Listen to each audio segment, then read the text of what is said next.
고난의 시대를 살아가는 법이란 제목으로 하나님 말씀을 나누겠습니다. 부부끼리는 운전 연수를 하면 안 된다, 부부싸움 난다라는 말이 있습니다. 그런데 제가 작년 말쯤에 그 금령을 어기고 집사람에게 운전 연수를 시켜줬습니다. 왜냐하면 이제 아이들이 커가는 그런 상황 속에서 피할 수 없는 그런 상황이 되다 보니까 어쩔 수 없이 운전 연수를 하게 되었습니다. 오랫동안 장롱 면허였기 때문에 참 두렵고 불안한 마음이 있었지만 사람들이 없는 외곽 지역에 가서 제가 운전 연수를 하면서 세 가지만 명심해라 라고 얘기했습니다. 첫 번째는 앞을 잘 주시해라, 전면을 잘 주시해라. 두 번째는 차선을 잘 지켜라.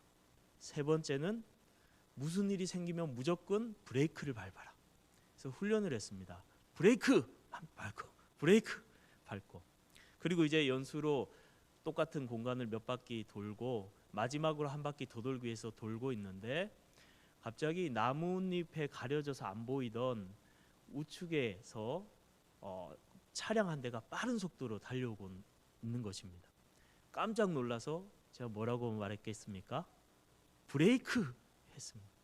집사람이 딱 브레이크를 밟고 아슬아슬하게 딱 차가 피해갔습니다. 그렇게 위기가 있었지만은 결국 세 가지 그 규칙을 지키면서 운전 연수를 잘 하게 되었고 지금은 제법 라디오도 듣고 운전도 잘 하게 되었습니다. 제가 왜 이야기를 하냐면 오늘 말씀 본문을 묵상하다가 참 피할 수 없어 운전을 시작하는 사람이 주의해야 될 이 세 가지와 피할 수 없는 고난을 대면한 성도들이 주의해야 될 세 가지가 참 비슷하다라는 생각이 들었습니다.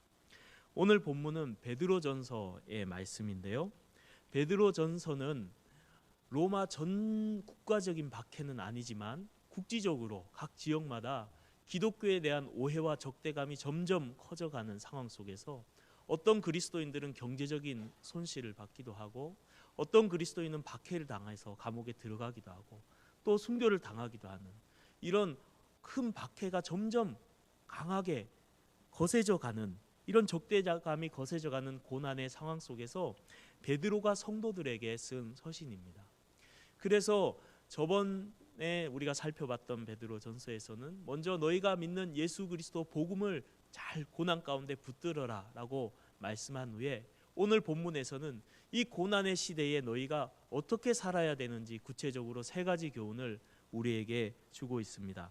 첫째는 하늘의 소망을 바라봐라 라는 것이고 둘째는 거룩한 길에서 벗어나지 마라 라는 것이며 세 번째는 하나님을 두려워함으로 멈춰야 할 때 멈춰야 한다라는 것입니다. 이것을 본문에는 세 가지 동사로 말합니다. 바랄지어다, 거룩하라, 두려워하라.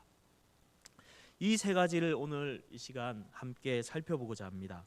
피할 수 없는 고난의 시대를 살아가면서 성도들이 어떻게 살아가야 합니까? 첫째는 하늘의 소망을 바라보면서 살아가야 된다라는 것입니다. 우리 13절 말씀을 다 같이 한번 읽겠습니다. 시작.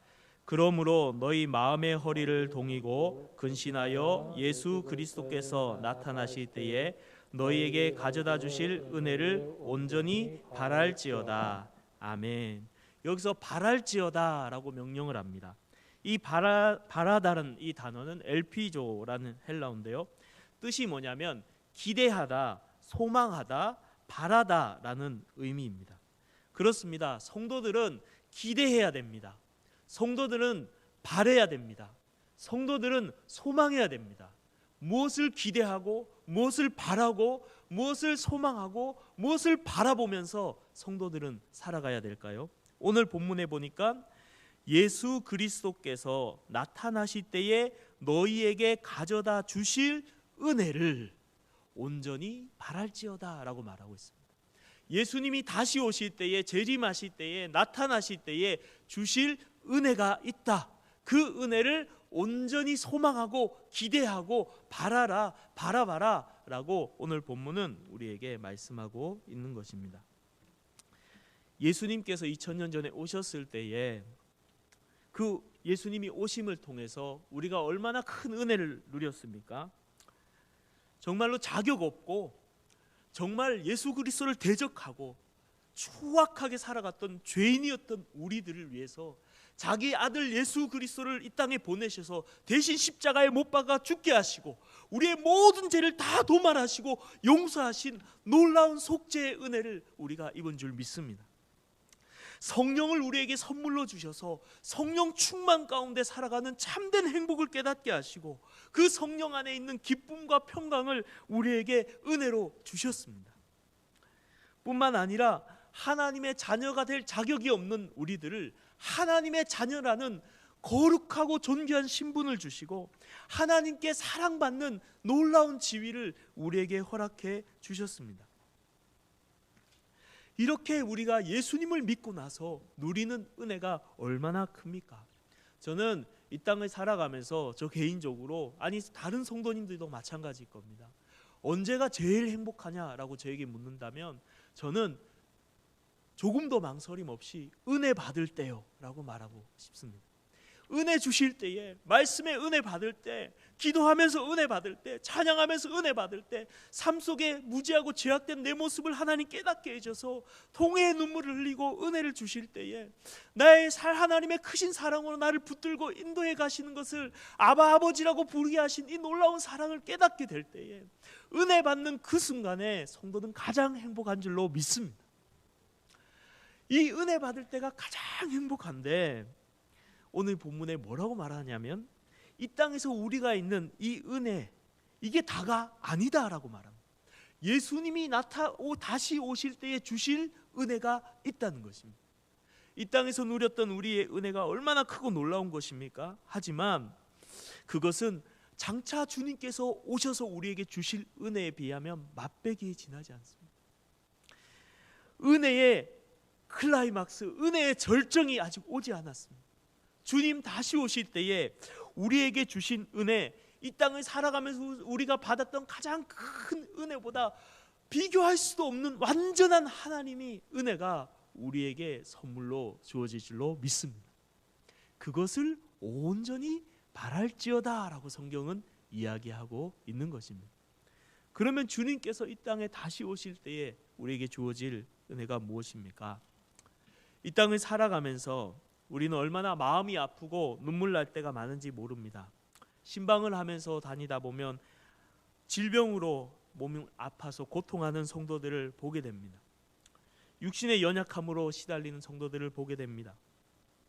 이 땅을 살아가면서 우리는 먹고 사는 문제에 시달리고 그리고 여러 가지 관계 속에 시달리고 깨어진 가정 가운데 아파하고 나도 모르게 다른 사람들에게 상처를 주고 또 상처를 받고 반복적으로 죄악에 넘어지며 또 부패하고 죄악된 불의한 이 세상 가운데 우리의 심령은 또 얼마나 많이 상한지 모릅니다. 그렇게 사랑하던 가족들과 사랑하는 성도들을 죽음으로 이별하게 될 때 우리의 마음은 얼마나 아픈지 모릅니다. 얼마나 우리 가슴이 메어지는지 모릅니다. 또 사랑하는 주님과 사랑하는 하나님 아버지, 본향인 하나님의 나라가 얼마나 보고 싶은지 모릅니다. 하지만 예수님께서 다시 오실 그때에, 하나님의 나라가 이 땅에 이루어질 그때에 우리는 이 땅에서의 모든 수고와 모든 염려와 모든 고생이 다 끝이 날 줄로 믿습니다. 우리 주님께서 다시 오실 때에 우리 눈에 있는 모든 눈물을 씻어주시고 슬픔 대신 기쁨의 화관을 씌우시고 온전한 위로와 하나님의 영광과 하나님의 나라의 의와 평강과 기쁨을 완전하게 누리는 은혜를 경험하게 될 줄로 믿습니다. 그동안 우리를 그렇게 괴롭히던 우리의 죄악된 모습들과 이 세상의 부패함에서 완전히 이별하게 될 것이고 그렇게 보고 싶던 사랑하는 성도들과 그렇게 보고 싶던 사랑하는 가족들을 만나게 될 줄로 믿습니다. 주님 다시 오실 때에 그렇게 만나고 싶은, 너무나 보고 싶은 우리 주 예수님과 우리 하나님 아버지를 만나고 교제하게 될 줄 믿습니다.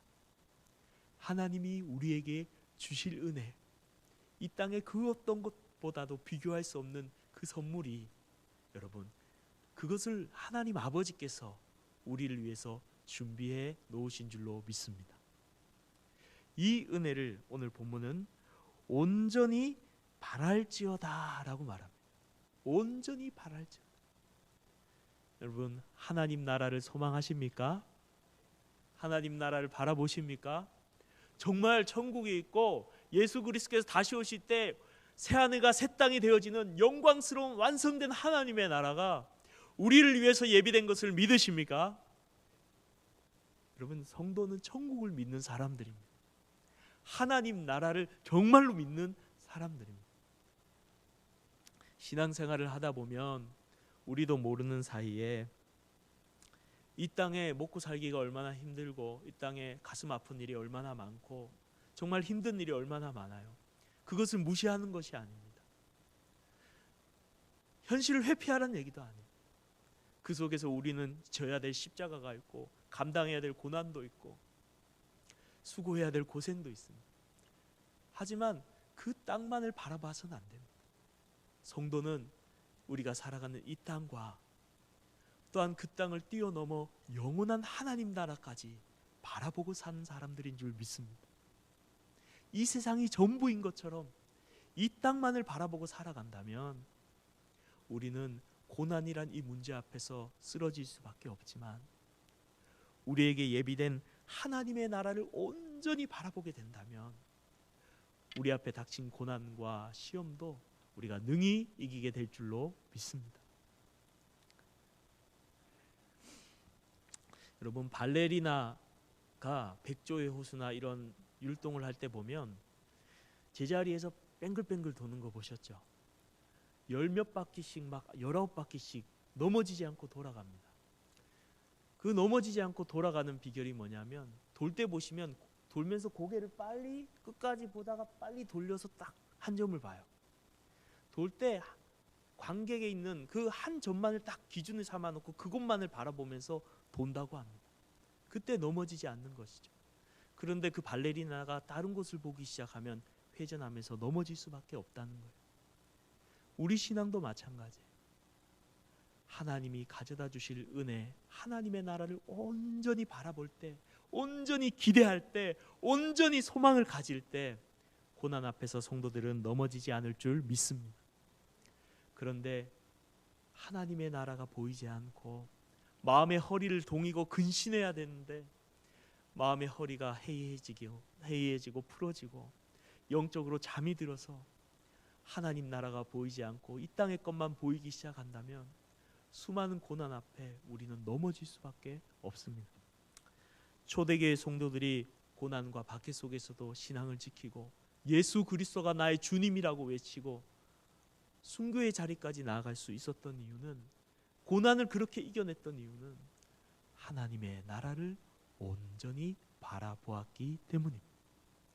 그러므로 하나님 사랑하는 성도님들, 하나님 나라의 소망을 가지고 그 나라를 온전히 바라보시는 우리 성도님들 되시길 바랍니다. 두 번째는 거룩한 길에서 벗어나지 말아야 된다라는 것입니다.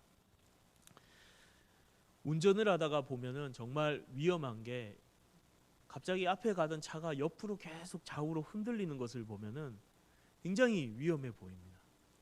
졸음 운전을 해서 흔들리는 경우도 참 많습니다. 그러면 클락션을 빵빵 울려서 깨워주죠. 저도 졸다가 차선을 넘어가서 벽에 들이받는 사고를 본 적이 있습니다. 여러분, 신앙의 길에 있어서도 하나님이 우리에게 주신 거룩의 길을 우리가 지켜가야 될 줄로 믿습니다. 오늘 이 거룩의 길을 지켜가라, 거룩의 길에서 벗어나지 말고 거룩하라라고 오늘 성경은 우리에게 말씀합니다. 우리 14절과 15절 말씀을 같이 읽겠습니다. 시작.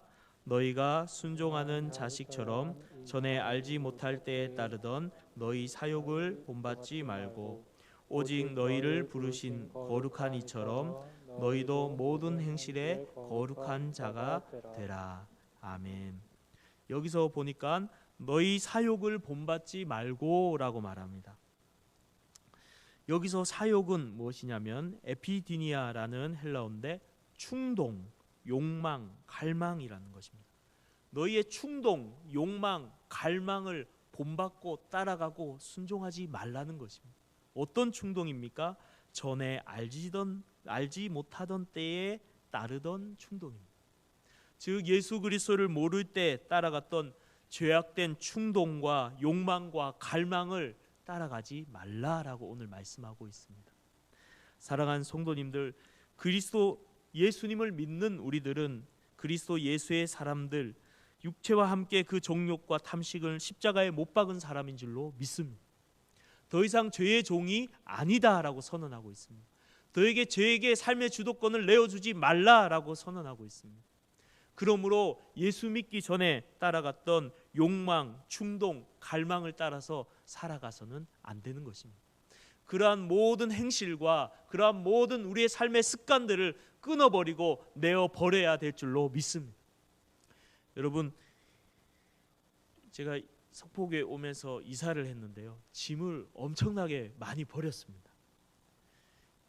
버리고 와서 책도 많이 버리고 와서 집이 예전보다 더 깨끗해졌습니다. 만약 그거 다 들고 왔다면 굉장히 지저분했겠다라는 생각이 들었습니다. 요즘에 정리를 하는 이런 프로그램, TV 프로그램이 있는데 거기서 이런 말이 있습니다. 정리를 깨끗하게 집에 청소를 하는 법칙. 가슴 뛰게 하는 것만 남기고 다 버려라. 여러분, 거룩을 향한, 아직 안 버리신 분이 많은 것 같습니다. 거룩을 향한 뛰는 우리의 이 열정과 주님을 향한 거룩한 이 심정만 남겨두고 죄악된 모든 욕망들은 우리 마음속에서 다 내어버리시기 바랍니다. 회개의 눈물로 내어버리시고 하나님의 은혜로 내어버려서 성령의 욕망만, 성령의 소욕만 우리 안에 충만해지는 은혜가 있기를 바랍니다. 세겜에서 위기를 만난 야곱이 베델로 올라갈 때 한 것이 무엇인지 기억하십니까?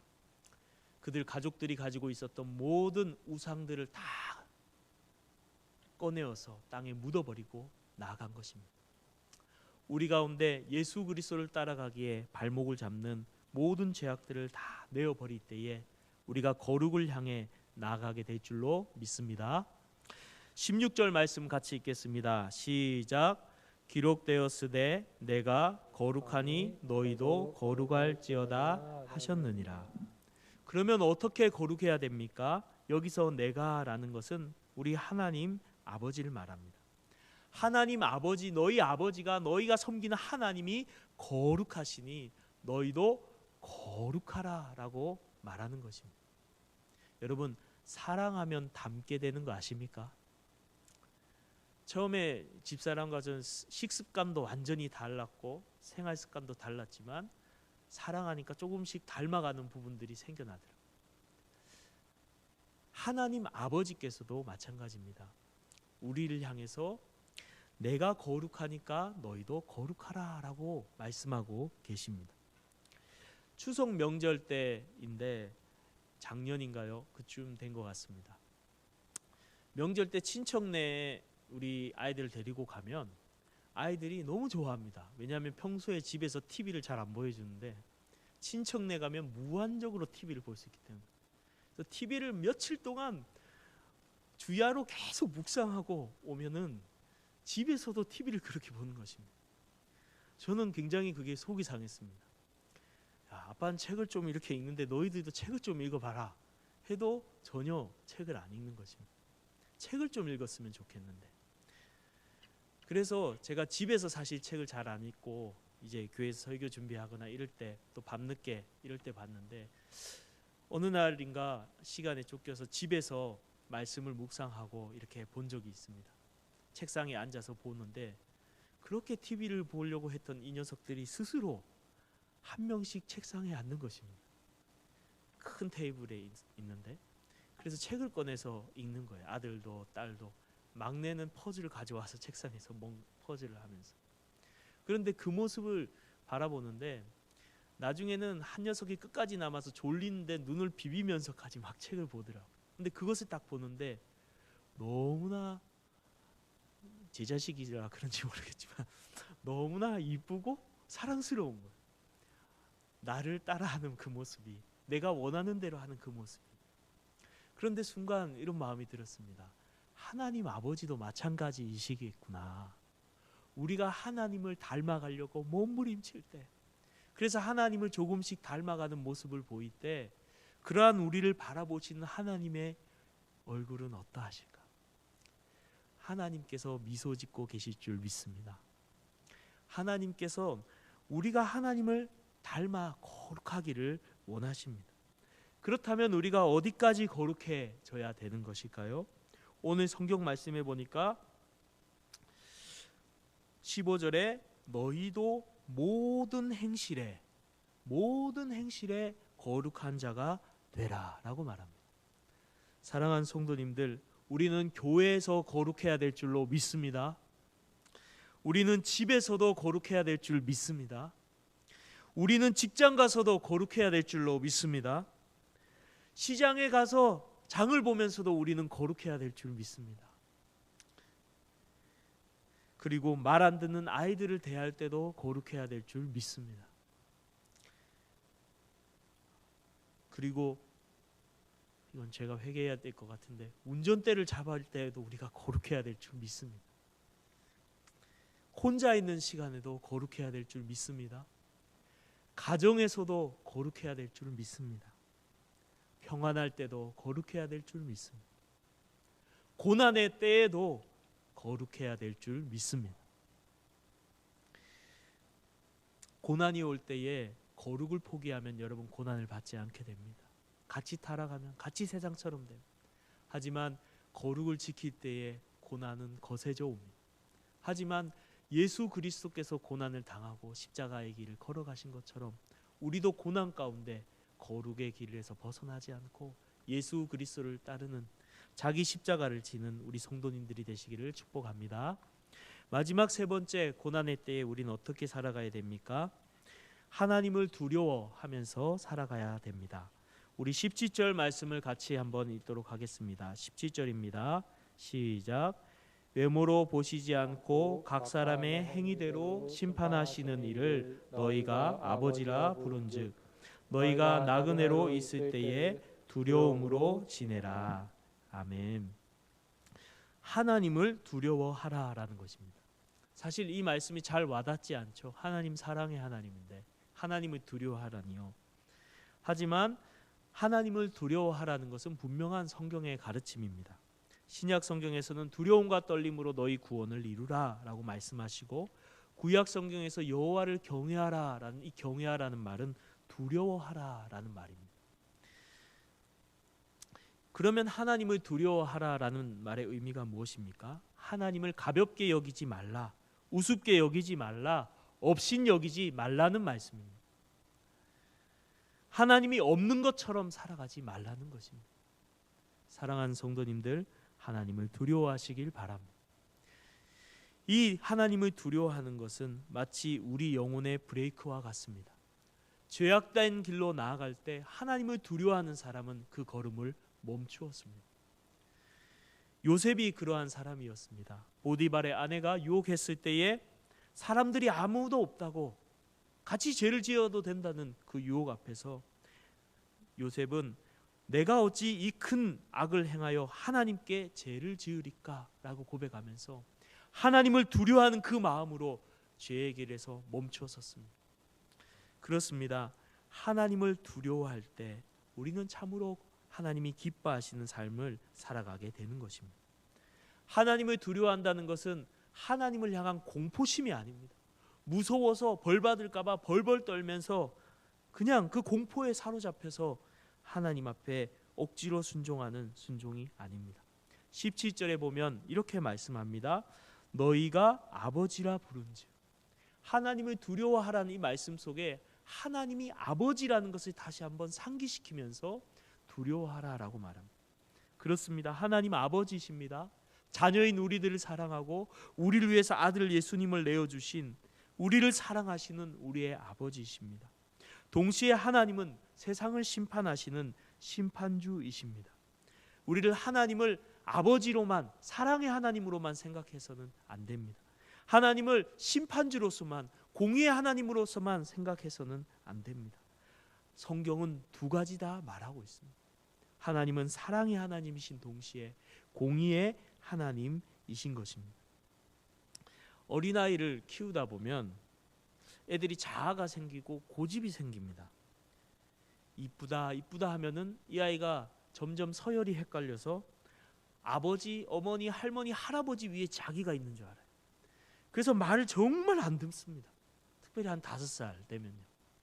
온갖 땡깡을 다 부리고 심지어는 엄마 아빠를 때리기까지 합니다. 자기의 말을 듣지 않는. 부모를 사랑하는 마음이 여전히 있지만 그 마음속에 부모를 업신여기고 우습게 알고 자기 밑으로 여기는 마음도 있기 때문입니다. 잘못된 마음이죠. 이럴 때 어떻게 해야 됩니까, 여러분? 훈육을 해야죠. 훈육을.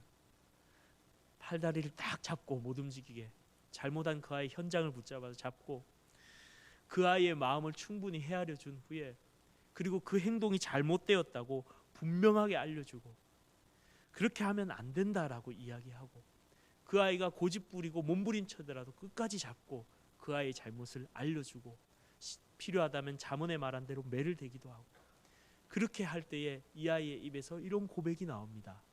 네. 너 그렇게 할아버지한테 함부로 하면 안 돼? 네. 너 엄마 아빠 때리면 안 돼? 네. 몸부림을 치면서 반항하던 아이의 입술에 부모님에 대한 두려운 마음이 생기고 나보다 위에 계신 분이구나 인정하게 되면서 고백하게 됩니다. 네.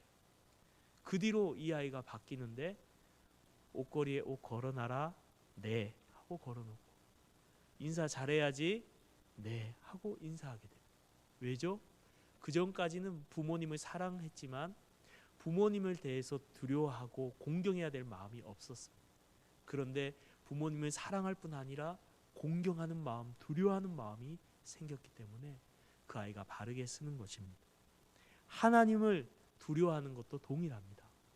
하나님을 사랑하는 동시에 하나님의 하나님 되심을 인정하고, 하나님의 왕 되심을 인정하고, 하나님의 아버지 되심을 인정하고, 그분을 공경하고 두려워할 수 있는 이런 마음이 우리 성도들의 심령에 회복되어야 될 줄 믿습니다. 그러할 때 우리는 죄를 짓는 것을 두려워하는 성도들이 됩니다. 하나님 앞에서 내가 어떻게 이런 말을 할 수 있을까? 하나님 앞에서 내가 어떻게 이런 행동을 할 수 있을까?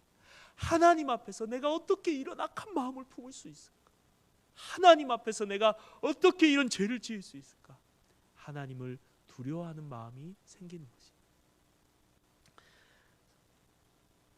사랑하는 성도님들, 우리가 참으로 이 땅을 살아가면서 세상을 두려워하고 세상 사람들의 눈치를 보고 세상 사람들을 더 크게 보는 것이 아니라 하나님을 더 크게 보고 하나님을 더욱 두려워하는 거룩한 경외심이 우리 가운데 회복되기를 바랍니다.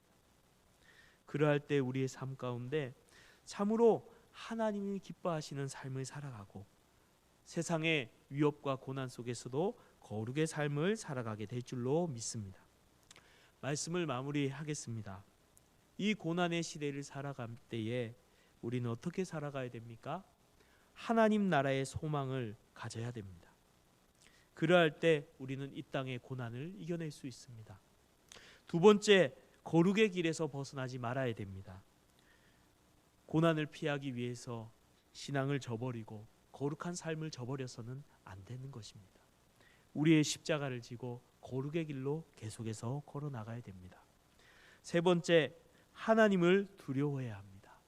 하나님을 두려워하는 것은 우리의 영혼의 브레이크와 같아서 세상을 두려워할 때 세상에 지지만 하나님을 두려워할 때 우리는 능히 세상을 이기게 될 줄로 믿습니다.